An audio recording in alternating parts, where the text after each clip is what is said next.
Hi, I'm Jeremy Robinson and this is the 19th hole.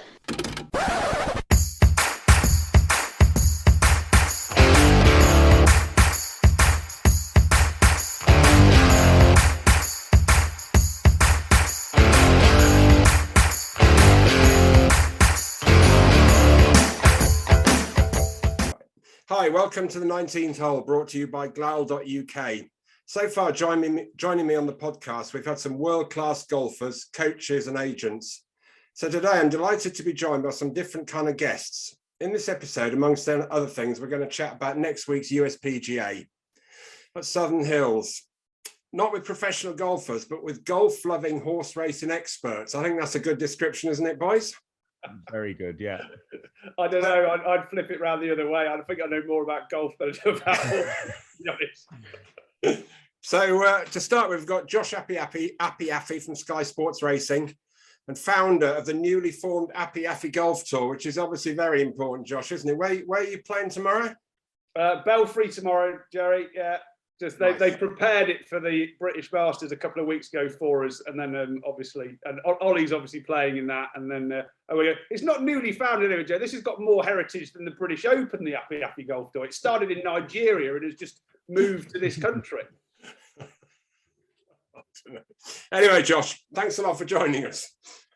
And secondly, it's great to be joined by a fellow golf enthusiast and a member of the ITV racing team, Oli Bell, and a new member, I believe, of the Apiafi Golf Tour. So, Ollie, thanks a lot for joining us. Or are you one of the founder members? Well, I've been on many tours with Josh, actually. We've played various different courses in Europe. I actually still own a pair of +4s and yellow socks, which I won for being Dick of the Day on one of the early tours.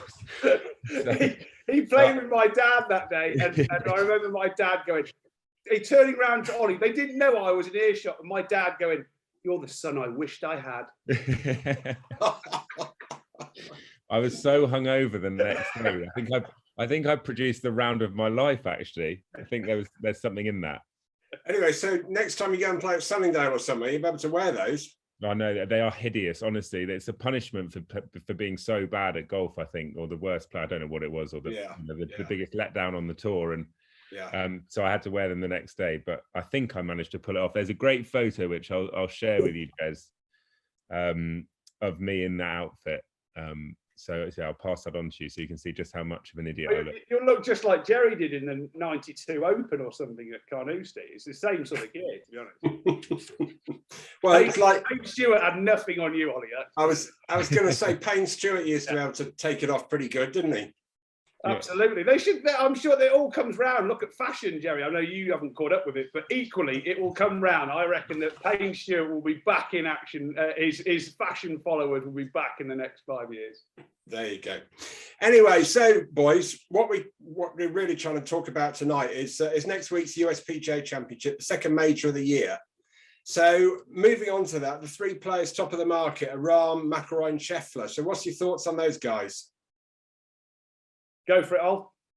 Well, I think Scheffler's year has been unbelievable. I actually weirdly think he's slightly underrated, even though he's at the top of the market.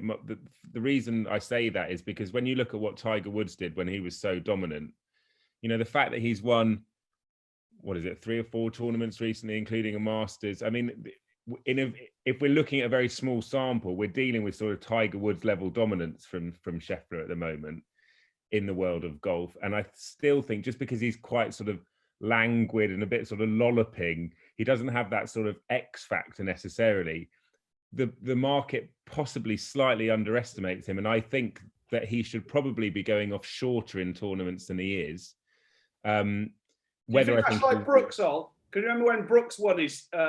He said he could walk into a bar and know who he was. Yeah. And Dustin Johnson and people in Spieth walk in and they get mobbed.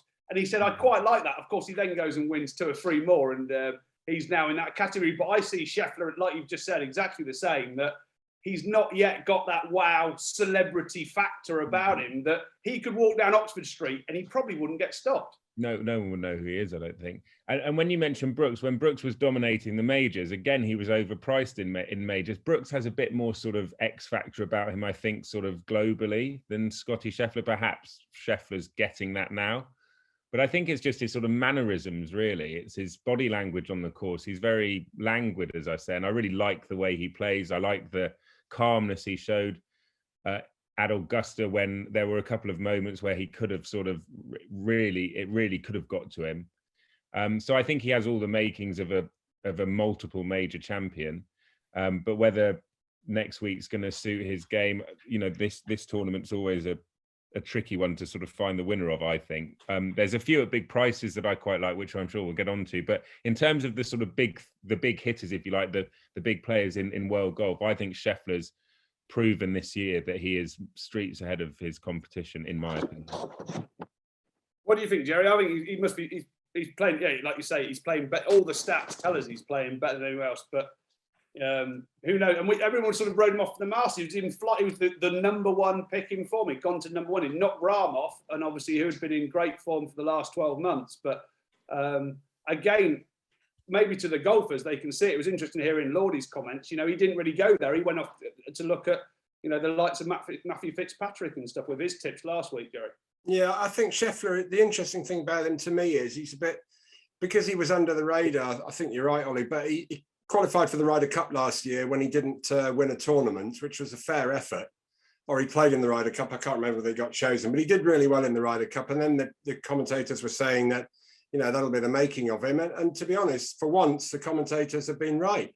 So he has been the making of him. And he's played brilliantly this year, by far and away the best player in the world. But I don't know, I just never saw him winning that many tournaments so quickly. And whether he can take it on to the USPGA and win, back-to-back majors is some feat, if he can do it. As Ollie alluded to, I think we've got to talk about the course, because that is the problem with this major. It throws big price winners out there. But of course, it all depends on what course they're then playing at. I was looking out earlier on. Phil Mickelson went off 550 to 1 on the betting exchanges last year before the off. I mean, it's pretty unbelievable. Wai Yang won it. Remember when he beat Tiger 300 to 1? Keegan Bradley was 650 to 1. And then you've got Sean McKeel, Rich Beams, David Toms. Ollie was in nappies when he won, but it was still, massive price winners. But then, of course, you've got, like you say, your Brookses. He wins at 25 to 1 first year. He's 12 to 1 the following year, and he pulls it off. So your favourites can then come in if they're suited to a type of track. So all I can gauge from sort of Southern Hills, they've done a redesign on it. The seniors played there, so that'd be interesting to know if you know anything about the old seniors playing there last year, Jerry, in terms of what they've done. They've reconfigured the green since Tiger won round there. But it looks like it's pretty much a bomber's paradise, but equally the greens are pretty small. So it's obviously easier to hit a shorter iron into a smaller green, but equally they do say that driving and scrambling are going to be key this week. I think with the majors, when you get all the top players playing together and they go on about length and everything, there's no doubt length does make a difference. But again, talking about under the radar, Scheffler's not short. That's the thing with him. He's sneaky long. He can compete with the best of them, as in lengthwise. He might be a little bit shorter than like a Rahm or a McIlroy when they're really pumping it out there, but he's not short. But I agree with you, Josh. I mean, these days, I do think you've got to be long to win a major, just the way they set the course up. Even at St Andrews, like Lordy was saying when he was on last week, long hitters are going to suit St Andrews even, because they can bomb it over the bunkers. Yeah, so that Southern Hills, funnily enough, Josh, I do remember playing there myself, and it's a very long time ago, talking about nappies. It'd be about 1984, something like that. 1983 even. We won't ask what Ollie's date of birth is. Yeah. My mum hadn't even bought the nappies then. I nearly went to university in Oklahoma, and the university it was, Oral Roberts, their home course was Southern Hills. That's why I nearly went there. But I remember it then being a great course, and I'm sure there's many changes, and I'm sure it'll be fantastic and, great condition, etc. Long and tough, like they all are these days. But as you rightly say, they hit the ball so far, these guys, wedges into small holes, even out the rough, small greens, beg your pardon, even out the rough, and not that hard in comparison to hitting a 6-iron out the rough. They're almost slightly a bit pecked up compared to you back in the day, Jerry. Yeah, no, I agree. Do you think that because of that and the sort of extra length that these players have got nowadays, it negates that freak result to a certain extent. Obviously Josh has rattled off a lot of big price winners, but obviously Mickelson last year, but Mickelson's a world-class player and has been for many years. But your Yi Yangs, your Rich Beams of the world, they're possibly not going to be winning majors now because you can bomb it, wedge in from the rough, the sort of Bryson approach. And therefore, are we actually dealing really with a pool of, say, 10 to 20 players that realistically will be winning the majors moving forward for the next few years? Or do you think it is still possible for a 1,000 to 1 shot to win a major? In my opinion, I think I'd be surprised if anybody more, not so much on the odds, but more on the world rankings. I would say I'd be surprised if anybody outside the top 100 in the world would win a major, in my opinion. I think you've got to show some form and you've got to be up there, and having won tournaments previously on the PGA Tour. It's not like, as you rightly say, Josh, Sean McKeel and those kind of players, kind of, no disrespect, they won the tournaments when they really weren't supposed to. Yeah. So those kind of days, I agree, Ollie. I think the big players, I think they're so good, the cream rises to the top, especially on these tough courses. St Andrews might be one possibly, but with the hype over the 150th Open Championship, etc., I think you're going to get one of the big players winning that one. Yeah. For me, this week, before we move on to any other golf competitions, I really like Justin Thomas. I think this is the kind of major. He's won this major before in 2017. He's playing well as we speak. He's just teed off the final round, 3 back this weekend, the week before, and I was explaining to Jerry the other day, Ollie, that when I was at Betfair, I sat down with a lot of our professional. This is a good way back, sort of 10, 15 years ago. I sit down with our professional golf backers when we take them into hospitality and what have you, and started to understand how they looked selecting runners each week or golfers each week. And they say, let's say everyone plays, to be on the PGA Tour and the European Tour, they play at 100%. And during Tiger was the outlier. They said he just broke. It was a bit like Phil the Power Taylor in darts. They were the outliers, but generally they have a month where they can hold substantial form, so where they can go from 100% to 120%. And I mean, they can still win at the 100%, but you've got to find them on the curve. And how many times do we back a golfer and they come 6th, 7th, and we go, oh, I've just missed out on the each way place or whatever it is, and they go and win the following week. It's because they're on this curve, but they can only hold that curve for a certain period of time. And if you study golf closely enough, you'll know whereabouts they are. And also, it'll obviously depend per golfer on what's going on. Now, we don't know what's going on between their ears, but in terms of, which is probably the biggest part, which we can talk to Jerry about, the psychological part of golf. But equally, that's what to look for. You need people that are massively informed, and then you need to look at course form. So there's a great thing on the Racing Post is a great publication to get on a Wednesday. They do a fantastic golf section, both Europe, DP World Tour and PGA Tour. And those are the main stats, is to look at course form and how they've played that course before and whether it suits them. We knew that, as Lordy alluded to, Stenson had no chance of winning the Masters because he just can't play his premium game around Augusta, where you need to hit the stock draw. And compared to, like I say, no matter what sort of form he's in, you'll struggle to, even though, I mean, DJ proved that if you hit it long enough with a fade, you can win at Augusta. But going on that course form and going on the 6-week period, or the month period, should I say, sorry, of running into that curve of between the 100 and 120. Yeah, it's interesting you say that, and interesting you mentioned Justin Thomas this week in Dallas, and Spieth's another one. I mean, clearly the courses are totally different. That course they're playing this week and finishing off today is a bomber's paradise with no rough and fairways that even me and you could hit, Josh. I don't know. But we'd get on most of them if we were playing. We wouldn't reach them, Jerry. I didn't say that. I said we could get on them. But I think, before I put the final question to you of who do you think, going back to what you were saying, Ollie, and top some players, I don't think you can rule out Dustin Johnson, Victor Hovland, Morikawa, and the guy who won today is talking about outsiders, but I mentioned him to Josh this morning. The guy Sam Horsfield, who won on the European Tour today, he's 300 to 1. He's dead last in the markets. And he's a quality player. I'm not saying he's going to win it, but he could be one who could feature certainly each way. And at 300 to 1, I think he's a pretty good price. He's an Ian Poulter. He's an Ian Poulter protege. He's full of confidence. Like, he reminds me of Poulter when he was younger, except he's got an American accent as opposed to having a Cockney accent. But he's a great player, and he's just got, because Poulter's helped him. But anyway, there's one for the, you know, for the outsiders, and maybe somebody like a Sam Burns who's played well this year, 40 to 1, I think.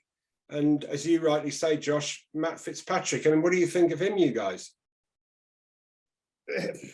I can never find him right. And as Ollie will say, as punters of the game, there are, and we can come on to some of our perhaps not so good bets, and perhaps some good bets that did decide to come in at some point during this chat. I just can never get Fitzy right. And I the way Lordy spoke about him last week was really interesting, saying that he's gone and won a DP World Tour. I think he won a race. Did he win a race to Dubai? Yeah. He's definitely won. He's won in Dubai too. He's won in Dubai, yeah. Where the big boys all are there. You know, he can win a big event, but it's that step up from that and a World Golf Champs to your major. And I think he's a great bet for top 10, which a lot of the bookies are now giving you these offers of top 10, which I think is fantastic. Yeah. Because you can let's be blatant honest, you can cut out half the field. They've got a price up 120 run a race, probably more in the Open. And actually, we all know, statistically, you know, you're looking at 30 odd players that could probably win it. So that's the kind of, we're making it sound easy. It's obviously not. Ollie and I are still working for a living. So, but equally, it plays into our hands. And of course, it is a punter's paradise now, because bookies, all they want is your money to come in, and they'll try and put you into other markets that perhaps you're not so good at. But equally, they're all going to go out this week. So it's not worth having these long priced anti-post bets, as we call them in horse racing. It's just not worth it anymore, because you know on the Wednesday before the USPGA this week, or before the Open, there's going to be some smashing offers out there that they're going to be put out there. Mm. So the other one I quite like as well, and I like watching him play. And he's not everybody's cup of tea, but he gives good value for money. It's Tyrrell Hatton. He's become, I mean, to be fair to him, he's become a world-class player now. Talking about world-class players, Ollie, I would put him in that bracket just of people who could win a major. If he won the USPGA this week, yeah, you'd be surprised, but you wouldn't be shocked.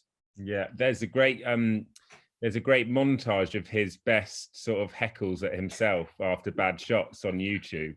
Yeah. So he'll just hit a shot and go, well, that was a good shot, wasn't it, Tyrrell, you dick? Do you do that on air, Ollie, after you've come off on ITV? Do you just like mics off and then just start berating yourself? But I do, to be honest, I'm like you, Jerry. I really like watching him. I think he's got that X factor. You know, it's a bit like Kyrgios in tennis. If there's a tennis tournament, I want to watch players like that are going to give me a bit more than sort of a metronomic approach to the game, robotic. You know, and I think sport has at times got the danger of being a bit robotic nowadays with the levels of professionalism. You don't get your John Daly's anymore, sadly. So players like Kyrgios, players like Tyrrell Hatton, I guess in our world, Frankie, who's got that sort of extra about him, I'm all for it. Whether he'll win next week, I'm not sure, but he's someone that I always enjoy watching and I always root for, because when he first started, I don't know whether I'm barking up the wrong tree here, but I thought that mentally, even though he's sort of slightly controlled it, I thought I never trusted that he'd be able to maintain his head well enough to win a golf tournament or regularly win golf tournaments. And then he sort of, not overnight quite, but it did seem like something sort of flicked in his head where he was able to put a bad shot behind him and move on and get back in the groove quite quickly. And from then I saw his game as a fan elevate to a completely different level, where now we're talking about him, I think, as a world-class golfer, you know, a regular Ryder Cup golfer and things like that, which I didn't necessarily, when I first saw him burst on the scene, didn't necessarily think we would be talking about. And there's another player actually who I think is going to go well next week at a big price, who I also enjoy more for his social media comments, but he's also a very good golfer, and that's Max Homa. He's very entertaining on Twitter and on social media. He engages with the fans very well. But again, this season, I think he's sort of proved he's a world-class golfer as well. He won recently, obviously, on the PGA Tour. his game's in really good shape. He's around about 66 to 1, I think, for next week. And we talk about form horses, form players going into tournaments. Well, Max Homer's proven with his record on the PGA this year that he's arguably having the best ever season. And I think he'll be there or thereabouts next week. It's interesting. Sorry, Josh, go ahead. No, I was going to say it's interesting on the psychological front. So the distance between the ears when it comes to golf, and Tyrrell's an interesting one, isn't he? Because he's won when he does win, he wins big events, and it's got to be coming in with a different mentality to those events. Perhaps when he's playing a regular tour event, he wins World Golf Champs or he wins whatever big ones on a PGA tour. He must have a different mindset when he goes in. And everyone's watched various different documentaries on, Tiger and his mental strength and what he used to do. I remember reading his book, and he said, he could have makes bogey, probably the worst thing he'll do on a hole, or as a shocker of a hole, he's really pissed off with himself. But between there and the next tee, he allows himself to be pissed off. And that's the thing. You've got to let it out. You can't hold it in. And then when he gets to the next tee, he used to just pull up his shirt. And that was the trigger that goes, okay, that's done. And then boom. So there's this whole, I'm not taking the piss again here, Jerry, but they didn't have psychologists in your day when perhaps, there were plenty of your mates that probably needed one, including yourself. No, I think you boys should be golf pundits as well, because I think you're exactly right. It's interesting what you say about Tyrrell Hatton, Ollie, because I think the same thing that I think probably 5-6 years ago, although he was winning 1 or 2 big tournaments, you felt he was going to explode at any minute on the course, where now someone has obviously helped him, because it's like he takes the mickey out of himself instead of getting really angry. And that seems to be his release, where he, as you rightly say, he hits a shot and he goes, God, how good a shot is that, or whatever, like sarcastically. But that's almost kind of his release. And I think he's a fantastic player, and he's become a world-class player. Because when he was an amateur, he was a good amateur, played for England, etc. But he wasn't outstanding, and he's become just a fantastic golfer. And rightly so, as you say, Josh, he wins. He doesn't just win tournaments, he wins big tournaments. Dunhill Links, Rolex events, PGA Tour events, Bay Hill. So he wins big ones. So I wouldn't be surprised to say I would be surprised, but I wouldn't be shocked if he won a major. Not exactly the same. We know he's got the game for it. Yeah. You mentioned there's one name that sparked there, and I back him in pretty much everything, because he's going to. That is one where he's on a trajectory, massively so, to be top 5 for an elongated period of time. But what he doesn't know how not to go for pins. So I remember listening to John Morgan, a good friend of yours who's a pundit on Sky Sports, and he was saying, he's like, your lad's 3 clear. All he needs to do is just hit sort of 2 wedges onto the green on a par 5. And it was an island green, and he's pulled the 3-wood. And you've got pundits running over going, no, just take 2 wedges. But he doesn't know not how to go for something. And that's the flamboyantness that I suppose, I was at the sort of end of the Sevi as well. I came into golf and being a fan of it. I was quite late to the sport. But equally, it's the flamboyantness that attracts you to it. And as Ollie alluded to, there was a time when it was becoming quite mechanical in terms of being churned out of these universities. They were very, very good. But boy, they'd never tied their own shoelaces, and they had no personality whatsoever, because they had these stock answers that basically they'd gone to the Tiger Woods school of doing interviews. And now you want to see flamboyantness. You want to see Tyrrell Hatton. Characters are what makes sport. Otherwise, it's just boring. No, when you said about that, are you talking about Victor Hovland, are you? Yes. Yes, I was going to say, sorry, I didn't catch whether you mentioned his name to people who are listening. But yeah, I totally agree with you. I love watching him play as well. As you say, he'll go for anything. Great player. And he just seems to play with, it's not a cliche, but it is a cliche. He plays with a smile on his face, doesn't he, really? Well, he's like Rory used to be. Rory used to bounce around, hair everywhere, like Mr. Soft on the advert or whatever it was. And then it was like Samson had his haircut and he had the weight of the world on his shoulders. And that's what changed. It looked like he stopped having fun. And what you can see in Hovland is he loves every waking minute out there. I think in a way, though, that's sort of a blessing and a curse to a certain extent. Not the fact that he's enjoying it and having fun. That's obviously great and we like watching it. But what I find myself saying with Hovland is, oh, isn't it good that he's able to put that bad hole behind him and he's smiling and he's still maintaining quite a good sort of... But then I find myself tournament after tournament going, oh, isn't it good that he's able to put that bad hole behind him? And he always has a really bad hole where he shoots a 7 or an 8. And he needs to get rid of that if he's to win a major. Yeah. Because you can't afford to take triple or quad anywhere, really. And he's doing it too much for my liking at the moment. So when he can eradicate that horrible hole, like I love seeing him sort of skip off having shot a 9. Going, oh, that was fun, wasn't it? We've all been there. Yeah. But he needs to get rid of that because he's not going to win a major with a 9 or an 8 on the card, basically. No. Yeah, but I think that's going back to what Josh has said. You know, he goes for everything. But he's a pleasure to watch. I think he's a great player as well. Josh, just before I ask you for your final tips, boys, one question. What do you think of chance of Tiger Woods then? Just quickly. I would love. I'm the biggest fairy tale lover going, but I can't. Unfortunately, I mean. Yes, it's St Andrews is flat. It's the 150th Open. There's going to be it's huge. The person I love in the going for the Open, the person I love for the Open is Rory. I think it will define his career to win the 150th Open at the home of golf. He's been crying. He hasn't won a major for God knows how long, and I think that'll be him. In terms of Tiger, I think how he made the cut was unbelievable at the Masters. But how can you compete? As fit as they are, these guys nowadays. I mean, Lordy starts talking about that. You know, he was striking it on the range at Augusta. You know, exactly the same as he used to. So I've got to listen to people like that, and that's what you've got to do. Keep your ears open when you are having a bet. And for those that are perhaps watching this that haven't watched Lordy's yet, definitely watch Lordy's podcast that he did with Jerry a couple of weeks ago. You look at that car, you look at the injury. You know, you looked at him when he was playing with, you know, his warm-up to the Masters was, the last event was with his in a father's son, you know, with Charlie, his son. It's beyond me what he's doing now. I can't have him winning a major, I'm afraid to say.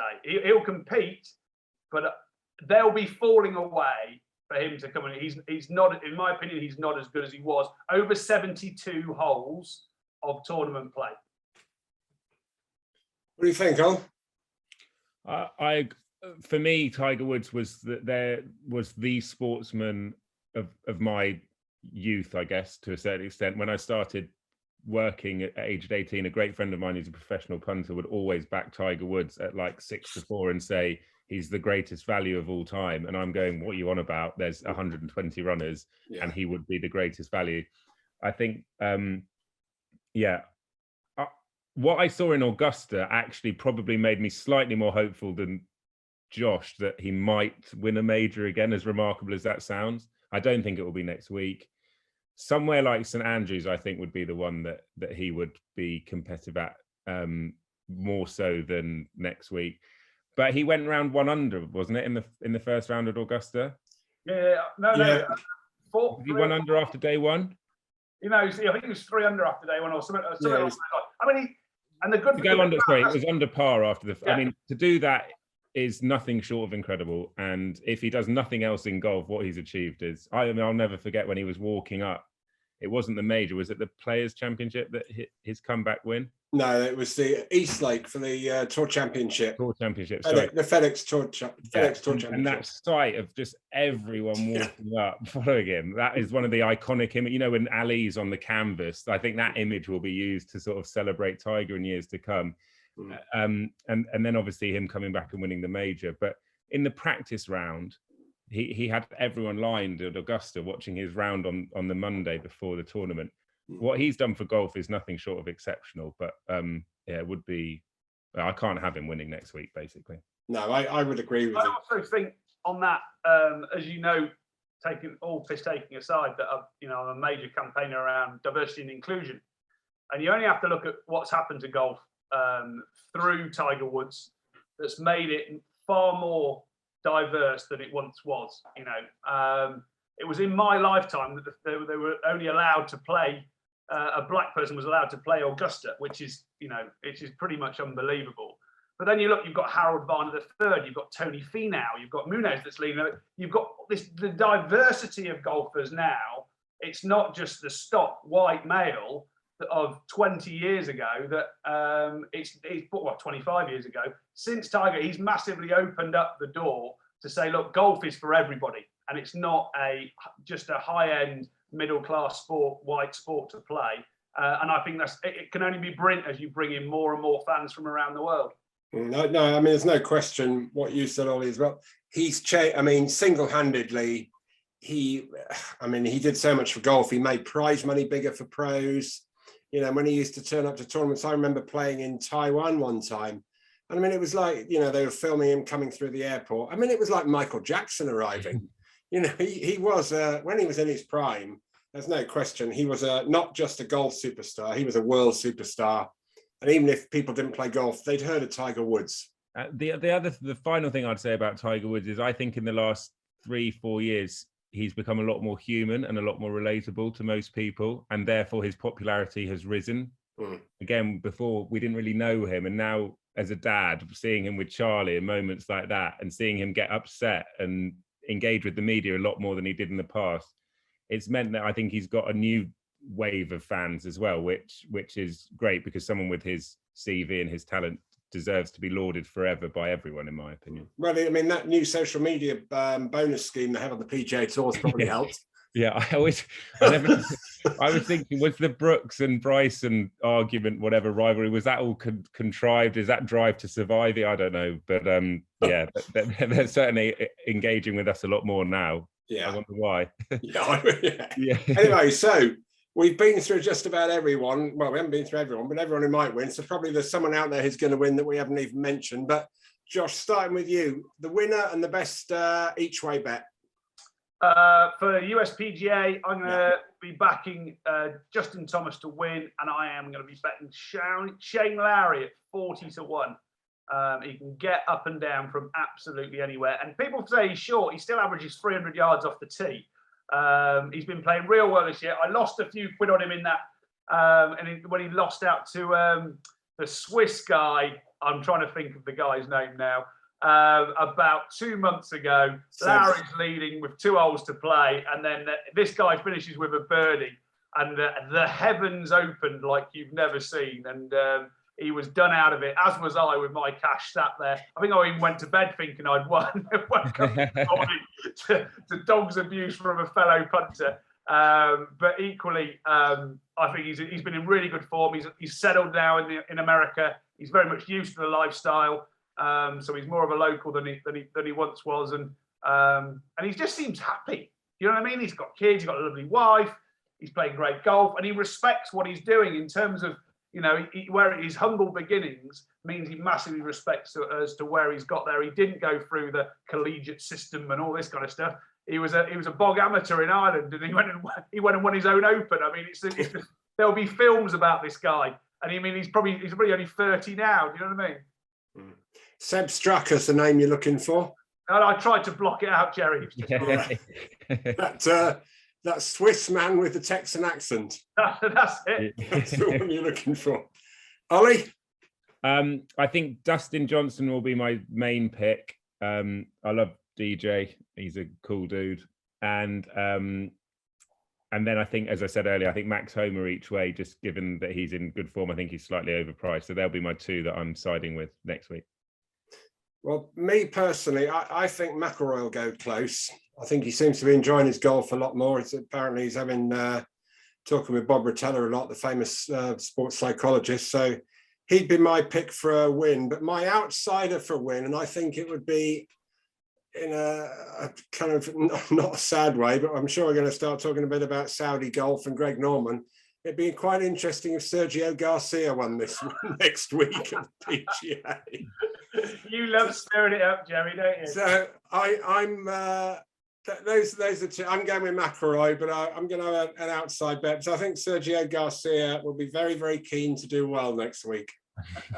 And that is just it. You also need to find that little element more. And I had a nice winning bet last year when Stenson was trying to go for to get his Ryder Cup spot. So you knew he had that extra 10% that he was going to go after to try and get there. Now, he didn't get there, but for 3 weeks running, he ran in the top 10 at 50-1, 33s, and I think 25s. So he's still a good bet because he's got that extra, oomph to go for, Yeah, I mean, clearly he's, we all know he's going to be playing in London in a few weeks' time. I don't think there's any doubt about that. He didn't even have to tell people he was applying for a release. He just said it out the thick rough, didn't he? It's going to be very interesting with him being Ryder Cup captain if he's, European Tour or DP World Tour now captain coming in to go and play on that tour. The DP World Tour have been a lot more quieter, I think, than the PGA Tour. Do you think? Yeah, well, we'll get onto that in a minute, but I just wanted to go back to having now you've put your tips out there, Josh. Your kind of worst golf bet you've ever had. I do remember you saying, but I know you're not a fan of Seb Straka, but Ollie has just mentioned the man's name because I love DJ to death. It's taken me a decade to get over this, and it wasn't just that I backed Mr. Dustin Johnson at Royal St George's. It was that I just couldn't have Darren Clark winning the Open. So not only they played in the final 2 ball together, if you all remember, and we got to the 9th. And I think Clarkey was a couple up then, and he's got an horrible lie, and he's topped it. I mean, topped this ball. It was going to, and it's gone like a dart towards the bum. I'm thinking this is going to be plugged. We're going to walk off this green, 9 holes to go, all square, and it's run and taken about run between 2 bunkers up onto the green, 2-putt par. It's a million shot that he's going to make par there, and then DJ, you give him a 5-iron into a par 5. And I mean, I'm still laying Clark at this stage. I just can't have it. It's just, I think this is easy. When we get it, I don't know if you get it all. There's sometimes in life where you just think, I cannot have this. And I'm properly going to put everything on the line.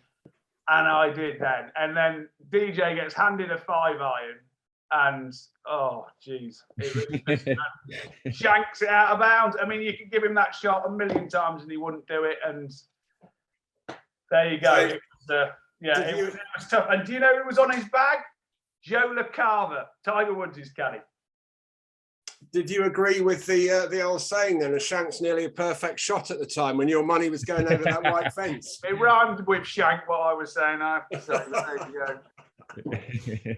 And the best bet? Best bet. Good, Josh. Yeah. Let's move on to fun. We're positive guys here. Yeah. Best bet, I have to say, was last year. And now Ollie's brilliant in front of the camera by himself or with a group. I love doing things. I can only really do stuff and I enjoy doing stuff when I'm with other people. I could never play golf by myself. I tried it once 20 years ago, played 1 hole, I was bored, I came back in. I'm all about being with people and enjoying the moment. And this is my best golf bet, which was actually last year. You had Patrick Cantley. How I usually do my bets, just anyway, is I pick 3 in, if it's a decent week. So I'd say I'll probably do this 10 weeks a year. I'll pick 3 on the DP World Tour and I'll pick 3 on the PGA Tour. And I'll do £10 each way doubles between the lot of them. And if you can pull it off, 1 out of the 10, we managed to do it twice last year, where you get the winner of both, your quids in. If they're not big stakes, you're going to win big money. And I managed to pull off Rasmus Højgaard and Stenson. Interestingly, I had 2 of them come in. Rasmus won flukily, I have to say. I think someone double bogeyed the last for Rasmus to win the Amiga. And Stenson came 3rd at 50s. Rasmus was 25s. And then I'd got them doubled with Cantley in the BMW and at 25-1. So I've got this massive roll up going, and I'm thinking, I'm not going to lay it off. I'm actually going to stick. I'm going to stick here. I'm not going to lay it off. And I gradually, I don't know if you guys remember the tournament, Cantley gets in a playoff with Bryson DeChambeau, and it ends up being like a 6-hole playoff. But even down the back 9, all my mates are on WhatsApp are gradually going off to bed. So by the time it gets into a playoff, I'm sort of sat there like Billy No Mates, going through the worst pain in the world. I'm about to win 18,000 quid, I think it was, or something. I did lay off. I had a couple of grand on Bryson DeChambeau on the even money as they sat on the first playoff hole, and then thought, I'm just so I felt like I'm going to win something, and then sat there, and it was an amazing playoff. You know, both of them had wet pars, I think, that went in the water on 18 and still made par. And Cantlay was holding everything, and then when you win, I'm sort of sat there by myself and gone, all right, great. You know, because everyone else had gone to bed. Wife had been in bed about 6 hours. I wanted to wake everyone up and celebrate. But that's what it's all about. So for me, it is, I wouldn't go to the pub by myself, I wouldn't play golf by myself, and I don't quite like punting by myself. I like to sort of be part of a WhatsApp. I think WhatsApp's helped. I need some American friends that sort of stay awake a little bit longer. Ollie? My best and worst are combined, actually. You'll have to work with me on this one. But funnily enough, I actually backed Yi Yang when he won it. And I couldn't tell you why. I think it was in the days when I just sort of would put £2 on people at big prices for the sake of it. Anyway, but my best and worst, there's a certain bookies that do a sort of cumulative. You pick 5 players, cumulative prize money. You pay, I think it's £100 to buy into for a team, and there's quite a lot of people that enter. So the first prize is obviously a lot. I think it was about £35,000 to the winner. So it's one of those sort of tournament things, if you like. Anyway, it was for the Open. So I had Lowry, Fleetwood the year Shane won it, and then I think I had the person in 4th and the person in 5th. So going into the final day, I was leading. And there was me thinking, well, what can possibly go wrong? Because I think Lowry and Fleetwood quite quickly got into a duel, and I thought, right, I'm in here. And up until the 16th hole, I was still leading. Now, at this stage, I'm texting everyone going, I'm about to win a lot of money. Where are we going on holiday? This is fantastic. But the sick thing about this bet is you've got to keep an eye on every one of your 5, because if they have a howler, then they're sort of their minimal prize money down in, say, 25th place, and then they get to 35th can be the difference between winning or losing. Anyway, on hole 17, Webb Simpson decided to triple bogey, and I went from leading. I mean, he was so far out of contention, it's not even funny. I mean, I couldn't even tell you where Webb Simpson finished in that tournament. But again, he never had any TV time. So I'm refreshing my internet like a madman. And everyone's going, what are you doing? I'm going, I need to see where Webb Simpson's gone on 17. They're going, he's in 58th. Why do you care? Anyway, long story short, Webb Simpson tripled on 17 or 16 or whatever it was. And I went from winning £35,000 to sort of getting about £25 back for my bet. So it was sort of 0 to 0 very quickly. But I kind of feel it was my best bet as well, just to get that far and be in with a shot of sort of winning that money. Absolutely. I feel a bet is, same as horse racing. If you get to have a shout, you've had a bet. And that's how I feel. It's that buzz that you get inside. If your horse is there 2 out, if you're on the back 9, you're in contention on the Sunday with your golf tips, then that's where the fist pumping comes in, and that's why we do it. It's not, we still work for a living. This is all. We're not professional punters, but we just enjoy having a bet on the sports that we love. Yeah, it's not the best thing when you've had a bet and the horse falls at the first fence, is it? Not great, Jerry. No. It's even worse if you're riding them. I can take that. So one name that did come up there that we haven't mentioned, I talk about under the radar, a man who could win a major is Patrick Cantlay. Yeah, absolutely. I mean, putting wise, the only person I've seen putt like him, like he did last season, I mean, he's still in very good form and he's won obviously this year, was when Luke Donald was world number 1. I mean, you just put him on the green and he'd just hold it from anywhere. And Cantlay is like that. If he gets, he's when people say he's streaky putt, he doesn't. He just holds things. He makes the hole look this big because he feels confident over it, and you can see that confidence in him. And I've not seen a putting display like Cantlay since Donald, which was probably 10 years before.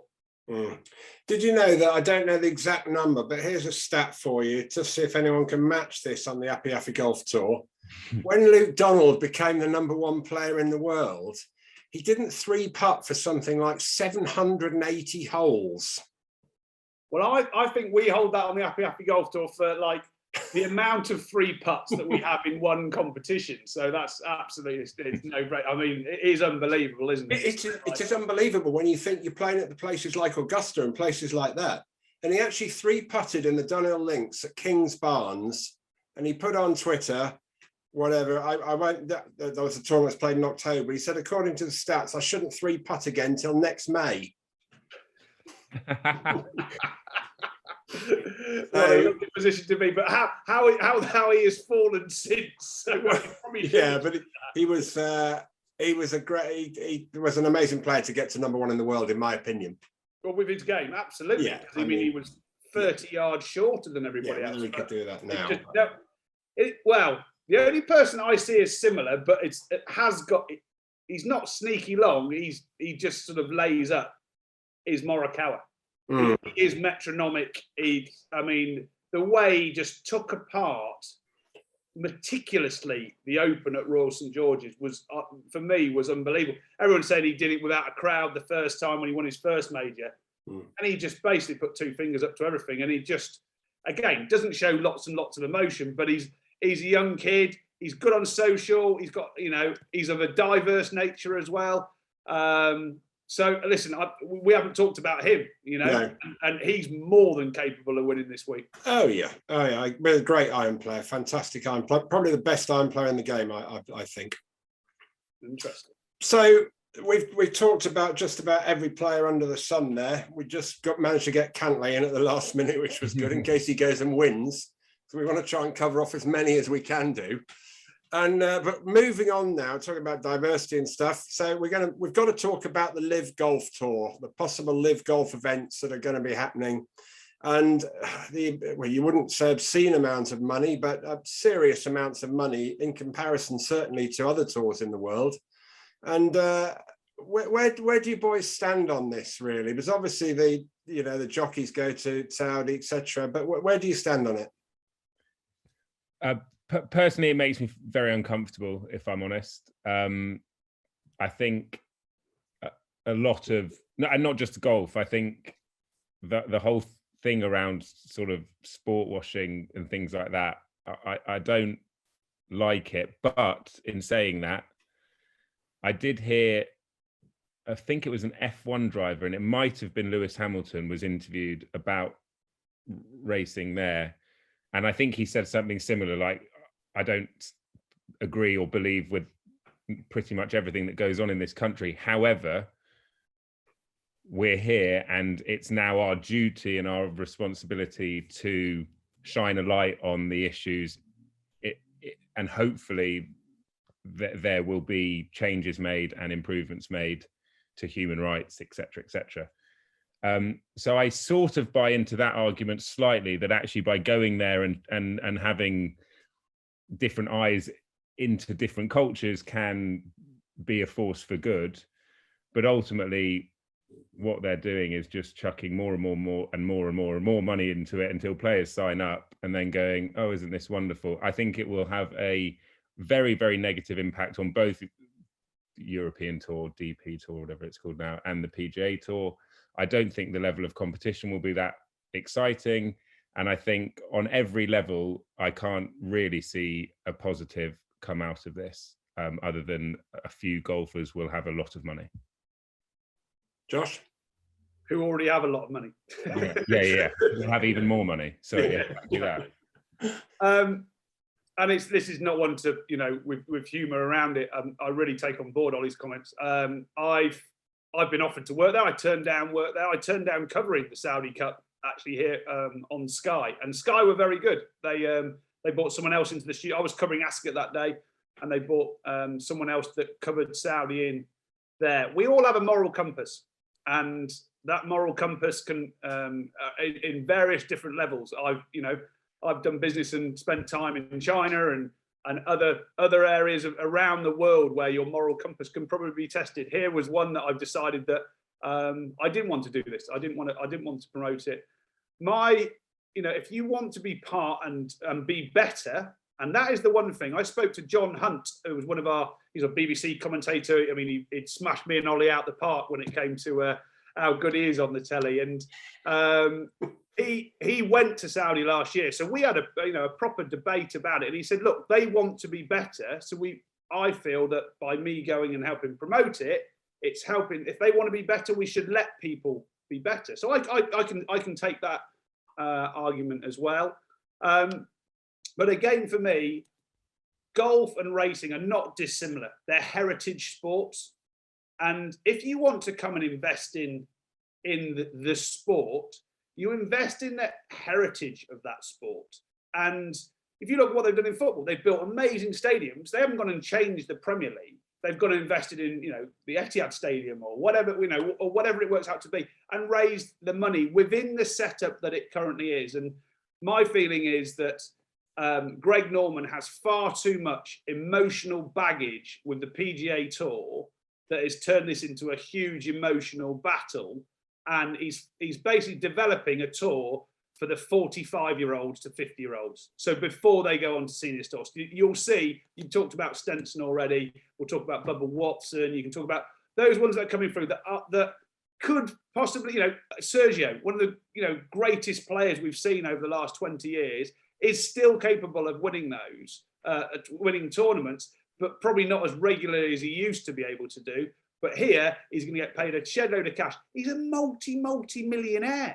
Why does he need to go and bust up or go in with an organisation, in my opinion, that is there not to disrupt it? There's ways and means. You could have worked with the tours, but you couldn't have had Greg Norman do it. They chose as soon as they put him out in front, this was there to be a battle. It wasn't there to be negotiated. Yeah, I mean, I agree with totally what you guys are saying, and it goes back a little bit in years to Dubai wasn't the same, but they obviously tried to, with the horse racing more in the golf to develop their countries with the sport. But I do feel that the Saudis, if they'd been a bit more welcomed into the world of sport by the European Tour and by the PGA Tour, I think this could have been a benefit to everybody. I always remember when Greg Norman tried to start a World Golf Tour in the early 90s, I think it would be, and they then created those World Golf Championships, if you remember. So that kind of got rid of the World Golf Tour. And Ken Schofield, who was the CEO of the European Tour at the time, and a lot of the players, including myself, were saying, well, this is totally wrong, because the prize money is so much bigger for these events and their invitation. Ken used to say, well, in time, these big tournaments will bring the other ones up. The other ones won't want to get too far left behind. So things like the Deutsche Bank, for example, in Germany, that became a big tournament, et cetera, et cetera. Well, I just think that what's happened is the European Tour and the PGA Tour have now got together, and there's talk of a merger coming up in the next few months to try and stop it. And it just seems that all they're trying to do is stop this thing, because the PGA Tour have run professional golf and have been the main mover and shaker in professional golf for 30 odd years or whatever. And as we were saying the other day, they've done a great job. They play for massive prize money now, great courses, great TV, everything else. But there's a lot of people trying to make their way in golf, and there's a lot of young people, and there's a lot more people down a bit lower down. And if all these millions and billions of dollars came into the game in a good way, it could help benefit golf for around the world. It doesn't have to be the top 48 players. But they've now brought Greg Norman in, who tried to do this World Golf Tour, and it just seems like it's becoming a clash of egos. Yeah. And it's going to be, as you rightly say, it's going to be, in the end of the day, golf, in my opinion, at the moment, looking at it, is going to be the loser. They're saying we're not. What about your heritage events, Jerry? That's the thing. Yeah. You need a full. Why are we so excited to go and watch majors and the bigger events? Because you're watching the best in the world. And to go and get something that siphons off a load of those, people are very quick to lose interest nowadays. We're trying to develop, pathways into golf and pathways into into our sport in terms of horse racing, and to engage them. What sells it is the best. But if the best, a bit like darts, if they're verging off on something completely different, and then we watch the World Championship being won, and then you switch to BBC the next week, and there's another darts competition, you're like, what? And that's the whole thing, You've got to make. That's what sells it. You need a solid base of a pyramid. Of course you do. But the pinnacle is the one that sells it. Now, if you keep tapping away at that pinnacle and there's no pinnacle, What are you there to sell? But the end of the day is that the big loser will be the very interesting thing will be the majors. Will Augusta keep on inviting the players? Will the R&A change their exemptions, etc.? And if as soon as the majors start not allowing these players to play, then in my opinion, the majors, like you're rightly saying, Josh, the heritage of the game, if the Open Championship doesn't have the best players in it, it's going to lose interest to other sports, or they're going to lose the fans. They've got 290,000 people going to St Andrews this year, and they probably could have sold it double. But you take away the top players in the world, it's not going to be the same, I don't think. Agreed. So anyway, so that's that one. So as you're both racing experts, I thought we'd one of us is, and it certainly isn't me. we'd have a. I'm not a racing expert, but I do enjoy it. So I thought I'd put a couple of questions to you. So the first one. So I was watching York at the weekend and Stradivarius winning. Can or will you be racing down the track again, Ollie, looking for the jockey? Can it win the Gold Cup? And if you'd like to tell us, if you need to tell the story. Tell the story. This is what I'm leading to with this. Oh, right. Well, my uncle trained a horse called Big Orange to win the Ascot Gold Cup in 2017, I think it was. It was the first year of ITV, and I do I did back then the winning jockey interviews. So I wait just past the winning line, ready for the horse to pull up and then come back in to interview the winning jockey. And it's all sort of plain sailing normally, but you're slightly past the winning line, so you can't really see who wins. And the Ascot Gold Cup is, like we were talking about heritage events in golf, it's possibly the most prestigious race in horse racing history. It's been going for years and years, and it's been won by some great horses. So it's the blue ribbon event of Royal Ascot. So to win it for my uncle was incredible. And I could only hear the commentator say, I think Big Orange has won or something, whatever it said. And honestly, to this day, don't know why I did it, but I dropped the microphone and I just started running after the horse. Like a sort of 8-year-old child, really. And there was a wonderful moment, actually, when I look back, and that's kind of why we love sport, isn't it? It means that, you know, children feel things that they've never felt before, and adults do things that remind them of being children, that sort of emotion you get with sport. And anyway, that was me then. Sadly, there was cameras on me and I was meant to be being a lot more professional than I was. I didn't realise you dropped the mic. I thought you... Oh, yeah, no. I went for a little sprint, Josh. I was... Anyway, it took me about 20 yards, and which is about 19 yards more than it needed to work out that a racehorse is much quicker than me.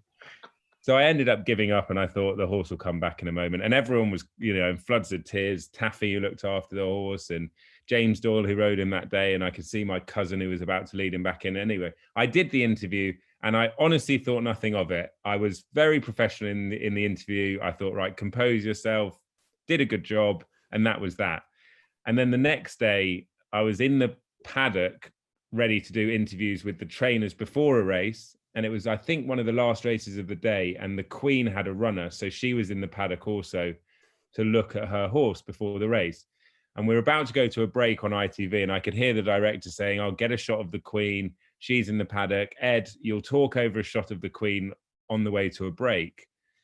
And I'm listening in, and they're going, right, Ollie, what interviews have you lined up for after the break, blah, blah, blah.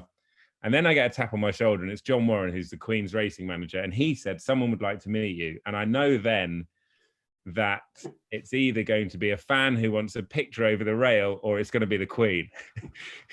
And it was, in this instance, the Queen. Wow. So he walked me over to meet Her Majesty. As the cameras are on Her Majesty, I come into shot, and I've still got my talk back in my ear, and I can hear the director going, is that Ollie? And I'm going, I'm meant to be at work. I don't know what to do. Is he going to tell me off? I've now got to remember how to meet the Queen. And she goes, oh, you're the lunatic that ran on the track, aren't you? I went, yes, Your Majesty. But what happened was my dad... only question. No, we had... Yeah, it was the first question. The very first question. But what happened was the night before, everyone goes for drinks in the car park after the racing, and my dad got completely off his head drunk. So he couldn't go back. So he ended up getting put up by... I think it was Johnny Weatherby in one of the houses in the car park. But I only got told that he slept in the car park last night. So I said, "Oh, you think I was bad, Your Majesty? My dad slept in the car park." As my dad's coming in to meet her as well, because Dad did a great, very biased commentary for Talk Sport. So it started off badly, but then we had a good old laugh, and it was lovely, and it was an incredibly special moment for me and my dad. And then they didn't go to a break; they stayed on the shots. And then as I went back to do the interviews, Ed said, "Oh, what did you say?" And I basically recounted word for word the conversation that we had. And royal protocol is you're not meant to tell anyone about the conversation you have with the Queen. And I've literally 10 seconds later blurted it out live on ITV. But there was actually, sorry, I'm waffling now, but there was also, it's an amazing story. Yeah, it is, yeah. It reminded me of another moment, which I haven't actually told anyone ever. Because obviously quite a lot of people, know that I'm if you Google my name, it's like lunatic Oli Bell. It's really not good. But I remember the first time I was lucky enough to meet, because my uncle trains Her Majesty's horses, some of Her Majesty's race horses. So he's had runners for her at Royal Ascot in the past. And one year, before I was on telly and before anyone knew who I was, we went racing to cheer on Her Majesty's horse and my uncle's horse. And we watched a race in the Royal Box, and it was the last race of the day. And so the cars to take everyone back to Windsor were there, or I say everyone, take the royal family back to Windsor were there. So we leave the Royal Box, having watched a race with Her Majesty and her family in the Royal Box. We all get taken by like police down the lifts, and then they get into the cars. And my cousin's ginger and looked a little bit like Prince Harry. And back in the day, my grandma thought I looked like Prince William. And in a top hat and tails, it's from afar, it's possibly quite hard to tell. But all these race goers, tourists, everyone was there lining this sort of car, whatever you call it, convoy. And they all left. And they were just, me and my ginger cousin were just stood there. And everyone went, "Why have they left Prince Harry and Prince William?" And we're going, "What do we do now? Do we just go back into the crowd?" And a policeman comes over and goes, "Do you want a hand getting home?" And I was like, "Yes, please." And he led us through this crowd. I'll never forget that, because I could just hear everyone taking pictures thinking we were Prince Harry and Prince William.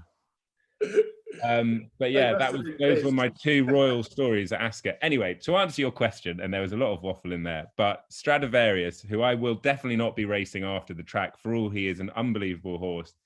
If it is quick ground or good ground, I think he will win the Gold Cup again, which would be remarkable. If it's soft ground, I think Trushan will beat him. But for him to be still doing what he's doing is incredible. And in our sport, I suppose it's like the longevity of Tiger in many ways.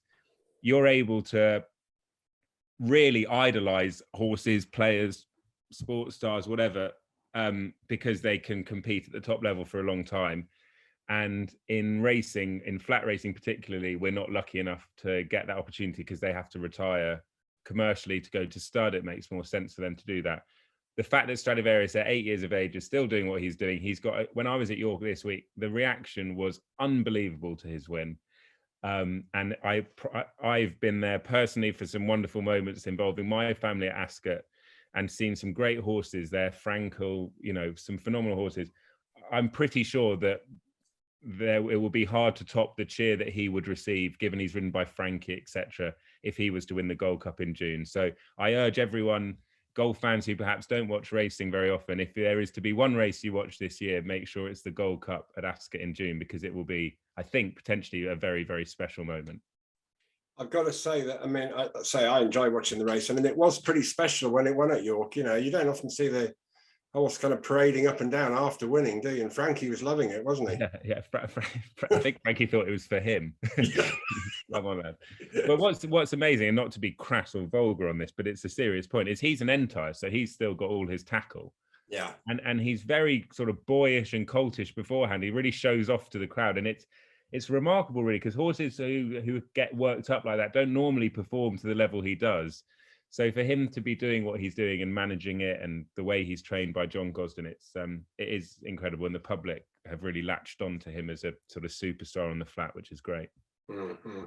So Josh, we can't, to be honest, mate, we can't even get close to royalty. I mean, yeah. talking about any queens I get to see are in cabaret, mate. So that's about it. Josh, I mean, I've done a few these podcasts recently, and I mean, talk about name dropping. We've had Seve, Paul Way playing with Seve in the Ryder Cup, and we've named every golfer in the world has been name dropped. But I got to say, Ollie, that's the best yet. I'm sorry, yeah. No, I think it's How do you think he got to where he got to in life? He just name drops the whole way through. He's never paid for a round of golf in his life. No. I just show them Google. See? Yeah. Lunatic. Yeah. It's a great story. Anyway, so moving on, Josh. Honeysuckle or Constitution Hill next season? Oh, it's going to be the talk of the season. I don't think they'll meet until Cheltenham. Wow. I'm not close friends, but I am friends with the owner of Honeysuckle. I sincerely hope she goes out unbeaten, just for the fairy tale side of it all. A filly gets £7 off the geldings. So there is that to play with, in other words, that she's going to get weight when they do meet.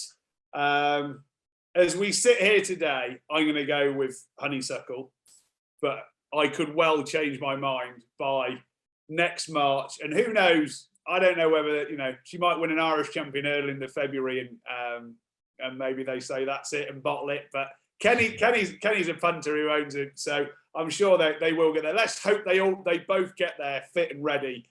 At the moment, I'll be backing at 4-1. I'll be backing Honeysuckle. They certainly won't be those prices when they meet in March, hopefully.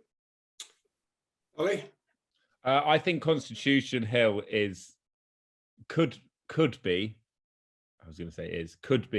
the Frankel of national hunt racing.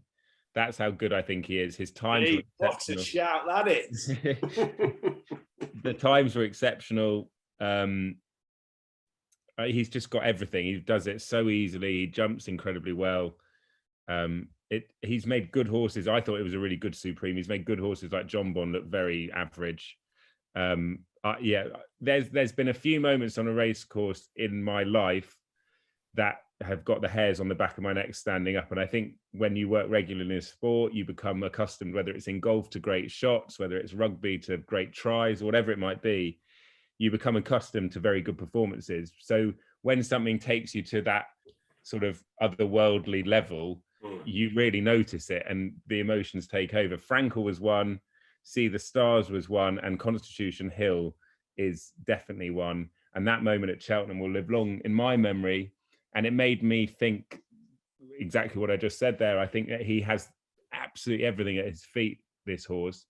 And in terms of sheer talent, I think he's fundamentally, for all honeysuckles, are great and will go down as a great. I think Constitution Hill has more latent talent than Honeysuckle and will beat her if they meet. But there is a big if about whether they do get there. And, if Honeysuckle doesn't show that she's loving it next year because she's getting a bit older now, who knows? They won't maybe meet. But if they were to meet, I would have a lot on Constitution Hill, I think. That's the thing with what I look at from the outside in with horse racing. You talk about Honeysuckle, Constitution. I mean, as you rightly say, both of you, it's going to take a lot to get them both there fit and ready to go, isn't it, come next March? That's why I think it's a bit of a shame that it didn't happen in Ireland, if I'm honest, because Honeysuckle was obviously fine. She ran and she won. Constitution Hill, I'm sure, could have been trained and would have been fine to take them on. So there is an argument for, rather than, Cotton, I don't think it was Cotton Wool. It's very unlike Nicky Henderson to run a novice in open company, etc. I do understand it, but it's a shame for us as sports fans if they weren't to meet, that in hindsight they didn't meet then, if you see what I mean. So who knows? One day, hopefully it can happen next year. Yeah, I mean, it's like all the best sporting, whether it be golf, whether it's racing or cricket or rugby or whatever. It's always great to see the best people or the best animals or whatever giving it a go. It's kind of what we were saying there about the Saudi tour, right? Yeah, exactly. If you don't, the best taking on the best is what sport's all about. Absolutely. So another one, national hunt horse to follow for next season. So Ollie will go, well, you're only saying that because it's after the Platinum Jubilee, but I have a lovely filly. It's only ran once. I'm quite closely linked to its owner. I've got a horse with him as well, and this horse is called Queen's Gamble. It won a bumper at Cheltenham in April for Oliver Sherwood, who hadn't had a great season in terms of form-wise, but he hadn't health-wise, and 2 days later he found out he was clear of cancer. It was just this most amazing, the emotion that was wrapped up around this horse was unbelievable. I spoke to Oliver that morning. I sponsor the yard, and he said, I'll be delighted if she runs on sort of 5th or 6th, ready for next season. It wins 12 lengths, pulling a cart on the bridle. And she is she's rather like my son at sort of 6'4", needs to fill his frame, and she is exactly the same, that she's only going to get bigger and better. Her mother was very good for Jessie Harrington. And I hope for Alex and Oliver that they've got a serious filly on their hands, and I think they have. She'll probably have one more bumper run. I think there's a at the Paddy Power meeting or the October meeting at Cheltenham. She'll probably go back there for a listed bumper, and then she'll go hurdling. And I saw her school the other day, and boy, she can jump. So Queen's Gamble for me. Mine's going to be very boring because I own a very small share in him. Is the Rainbow Hunter still running? The new Rainbow Hunter. It's called 2 for Gold, and the reason I own a tiny, like literally an eyelash of this horse, and he ran a really good race in the Grand National when we last saw him. He was leading until the sort of 23rd fence, which gave me the single greatest thrill I've ever had in the space of 4 minutes in my life. I can absolutely assure you of that. Out of the bedroom. Yeah. No. Across all. Including that as well. Anyway, but he I hope you didn't say that to the Queen. Sorry. I've really lost my train of thought, actually. Well, they also say that, I said Ollie's as tight as they come. They say he's never even paid a penny of training fees. I can get Kim Bailey on the phone now. That is a lie. That's scandalous. That is libel. He's quoted as saying that, Ollie. Yeah, he's a liar. I can't remember the last time I paid training fees. The Gold Cup Grand National and Champion Hurdle winning trainer, Mr. Kim Bailey, is now being called a categoric liar by Oli Bell. And to be honest, if this wasn't a family podcast, I'd call him a lot worse. The reason I think he'll have a good year is because he improved like exponentially last year. He went from being a handicapper to a Grade 1 horse, and he finished second to Fakir Duderie, who franked the form at Aintree. We've basically got a race at Lingfield that they put on last year. It's the first running of the Fleur de Lis Chase, and it's 150 grand to the winner. It's an incredible prize, and it's basically a race that whoever came up with it went, what is the ideal race conditions time of year for 2 for Gold? So we're going to go back there again. We'll run in the Ascot Chase. We'll do exactly what he did this year, except we won't run in the Grand National because he didn't stay. I think that once again, he will provide us with some great days out, and he's worth following next year because I think he's such an honest horse. He loves his racing. He'll give people plenty to cheer about next season as well. Okay, so that's that. So finally, I think we've had Ollie's greatest experience, whether it be golf or racing, by the sounds of it. I mean, if you can beat any of these stories, then I'll be well impressed. But Josh, your greatest experience, start with you first, whether it be racing or whether it be golf. Greatest experience? Yeah, your greatest, your most memorable experience. Now, Jerry, they're very different things. Memorable and greatest. Let's say memorable. Memorable. Well, that could be memorable for a negative reason as well as a positive reason. Listen, I think probably the easiest way to answer this is people always say to me, what's your favourite racecourse? And I was actually there last night because it holds lots of great memories rather than greatest memories. And that place is Uttoxeter. I was lucky enough to ride my last winner for Martin Pipe around there. I think I was 21 years old, or even 20 years old in 1995. I met my then future wife there, who was working there, Abby, who I'm very happily married to still now. Whether she is or not is questionable. especially when she's got Oliver that can text her now and again. But there you go. And we were also, the big highlight of Utoxeter's season is the Midlands Grand National. I think it's a £150,000 race now.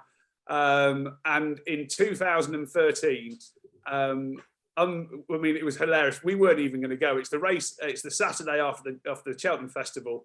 We spent 4 days at Cheltenham, come home absolutely knackered, and I get a phone call from David Pipe, the trainer, saying, "Are you going?" And I said, "I'm knacked, mate. Are you going?" And he goes, "Well, I'm only going to go if you go." And I went, and I'm going to sound an absolute KNOB here. I went, "Are you going in the helicopter?" He went, "I'll pick you up in an hour." So he flew up, and he thought it was just me. And out walks Abs and the two kids, and we flew up to Utoxeter. And this horse, for some peculiar reason, he'd never won over fences, and he won pulling a cart. And I remember Ollie and I's very good friend and fellow golfer. In fact, our sort of racing four-ball would include Ollie, myself, and Rishi Prasad. And Rishi was up there as well, sort of sent up there after Cheltenham.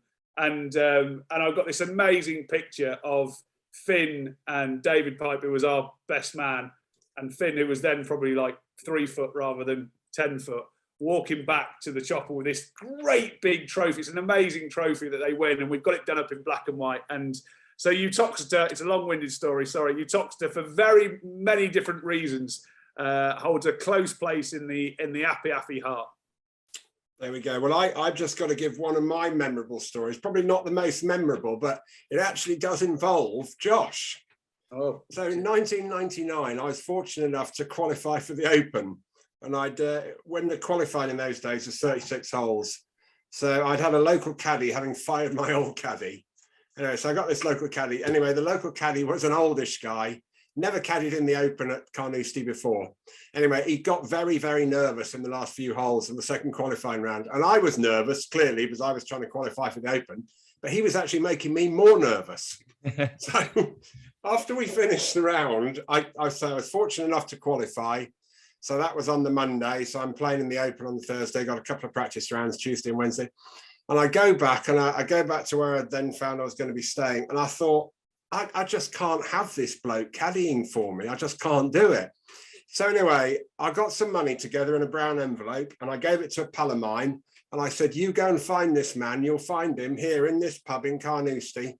Give him this money and say, I'm very, very sorry, but Jeremy has decided to have another caddy." I daren't do it myself. I absolutely chickened out. But to cut a long story short, so that Open, I made the cut. I played with David Duval actually in the third round. He was another. What was the cut? It was ridiculous, wasn't it? 13 over. I made it comfortably on 11 over.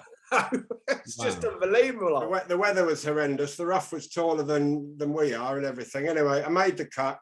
And so I played with David Duval in the third round. He was the #1 player in the world at the time. It was the Open when Van der Velde was in the ditch and Laurie won it. One of the finest rounds of golf I've ever seen in the last round, 67 from Paul Laurie. But the gist of the story, Ol, is that about however many years later, the Apiafi Golf Tour was at Carnoustie.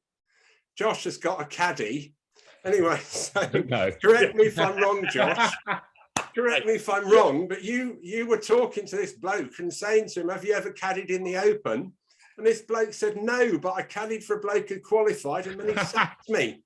And Josh is going, "That is so bad. Who was this bloke?" Anyway, it was yours truly. So Josh, I remember you phoning me from the 14th hole on the fairway at Carnoustie, telling me you've just met a mate of mine.